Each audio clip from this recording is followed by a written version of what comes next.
السلام عليكم، مرحبا بكم في مطبخ رجاء. اليوم ان شاء الله غادي نديرو لا كيش بولي، اون كيش اللي بواحد لاباط سابلي هشيشه بزاف ولذيذه. فخليكم معايا نعطيكم المقادير. فنبداو بمقادير لاباط سابلي. هي الاولى كنحتاجوا ليها 250 غرام من الدقيق الممتاز، دقيق الحلويات، 125 غرام من الزبده تكون بحرارة المطبخ لينة، ومعلقة صغيرة ديال الملحة، وبيضة وحدة. فكنبداو اولا غادي نضيف نقطع الزبده قطعات، يعني كروات صغار، باش تسهل عليا نخلطهم مع الدقيق اللي كنكون ديجا درت معاه معلقه صغيره ديال الملح.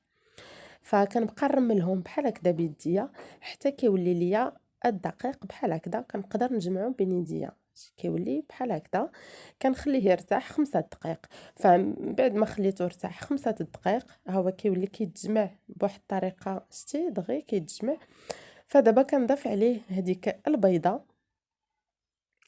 ودغيا كنجمعو باش تولي عندي عجين لينه نقدر نطلقها بالمدلك. نصيحة نعطيها لكم، فإلا بيضة يعني الحجم ديال البيض كيختلف، تقدر تكون صغيرة ويقدر يكون حتى نوعية الدقيق ما كيتشربش مزيان.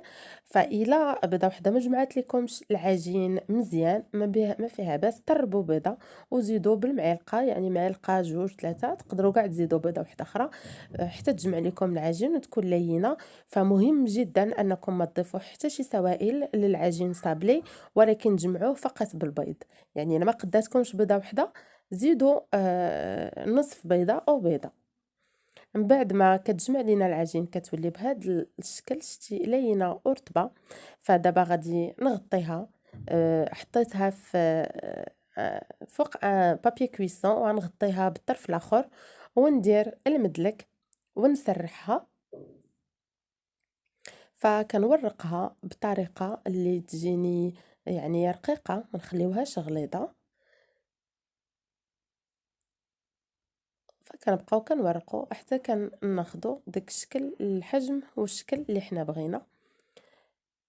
اللي بغى يدير المولات، انا هنا نستعمل مول عائلي يعني مول كبير، ممكن تستعملوا لي مول صغار حتى هما، يعني كيبقى الاختيار لكم. فانا غناخد المول ديال الكيش او ديال لا طارطوسي، يعني كندهنو بالزبده وبالدقيق، لانني ما سرحتهاش بالدقيق. الا سرحتوها بالدقيق ما تحتاجوش. ومن بعد غادي نحط هاد العجين اللي سرحت في المول، ونحاول نشكلو على المول باش ياخد ليا لا فورم ديالو. كيف كتشوفوا راه كيجي عجين لين. يعني غير الا ما قداتكمش بيضه وحده زيدوا وحده اخرى، ولا زيد يعني طربوا بيضه وبقى تزيدوا بالمعلقه وحده جوج حتى تولي العجينه هكذا رطبه، تقدروا تشكلوها فاسيلمون. فدابا غادي ندهن اصبعي بالدقيق، ونبدا ندير بحال هكذا باش نشكل المول على نشكل دقيق العجين على المول اللي عندي. ومن بعد غادي نقطع هذوك الجناب اللي كيبقاو شايطين، نستعن بالمدلك ونقطعهم، وناخذ الفرشاة ونثقب العجين باكمله، يعني حتى الجناب نثقبوهم بالفرشاة باش ما تطلعش. ونكونوا دايرين الفرن على 180 درجة، وندخلوا ليه العجين يطيب نص طيبه في الاول، يعني واحد 10 دقائق ماكسيموم، غير اللي بيض وتنشف لينا العجين ونخرجوها باش نعمروها. فدابا نعطيكم المقادير ديال لافارس. انا هنا غنستعمل الدجاج، فاستعملت صدر الدجاج مقطع مربعات، بصله كبيره شلطها، شويه ديال لي زيبينار انا عندي مجمدين، الا عندكم فخا يكون احسن، المعدنوس حتى هو مقطع صغير، ومن بعد كنضيف 3 د المعالق كبار ديال لا كريم دو كويسون، 100 غرام ديال الفرماج اللي محكوك، 4 د البيضات، وشويه ديال الكوزه واوراق الغار او اوراق موسى، 3 د المعالق كبار من الحليب، ملح، بزار، سكينجبير والزيت. فكناخدو مقله اللي بغينا نطيبو فيها هاد لاصوص، هاد العماره ديالنا. غادي نحط البصل والزيت بيان سور هو الاول، ونضيف عليه الملح، البزار وسكينجبير، تقريبا معلقه صغيره من كل حاجه، ونخليهم حتى يبداو يتشحر، يعني كنشحروا هذيك البصله. ودابا غادي نزيد عليها اوراق موسى ولا اوراق الغار، ونحركها باش ينسجموا العطريه مع البصله، ونخليها حتى تهبط ويتغير لها اللون. من بعد نضيف عليها باقي المكونات.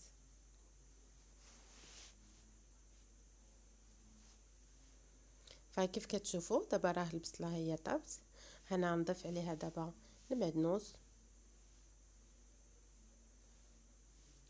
ونزيد الدجاج، هو مقطع كروات صغار يعني دغيا غادي يطيب.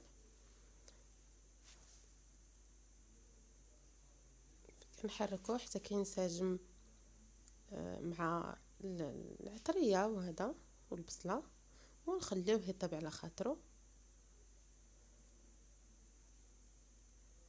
ها هو دابا الدجاج طاب وبيض، وكنخليو اخر حاجه هي لي زيبينار، كنعرفوهم دغيا كيطيبوا، يعني غير شويه ديال السخونيه كطيبوهم، وكنضيفوهم في الاخير.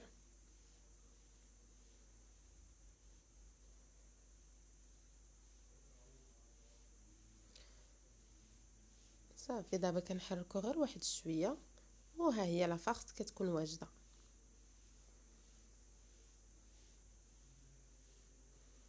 صافي دابا هي وجدات ومشحره ناشفه ما فيهاش الماء، وحتى الزيت درت غير شويه، درت 2 معالق، لان باقي غادي نزيد عليها هاد لا كريم ديال البيض ولا كريم فريش وهذا، فهما غنيين بلا ما نديروها مدهنه بزاف.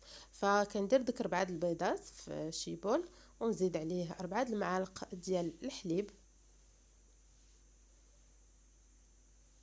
4 المعالق كبار ديال الحليب، ونضيف عليه 3 المعالق كبار ديال لا كريم دو كويسون ولا كريمه ديال الطبخ،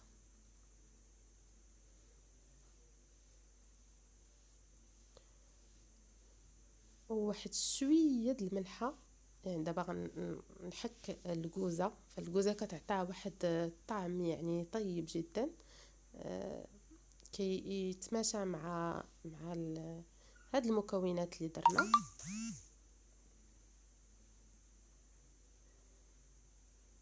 يعني درت واحد شويه ماشي بزاف، فغادي نطربها.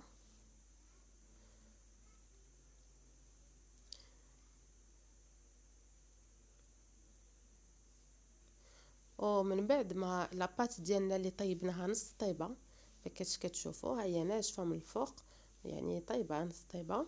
ممكن تخليوها في المول، كيف ممكن انكم تخرجوها من المول ديالها وتحطوها في الطاوه ديريكتومون وتدخلوها الفران. انا جي بريفير نخليها في المول ونعمرو.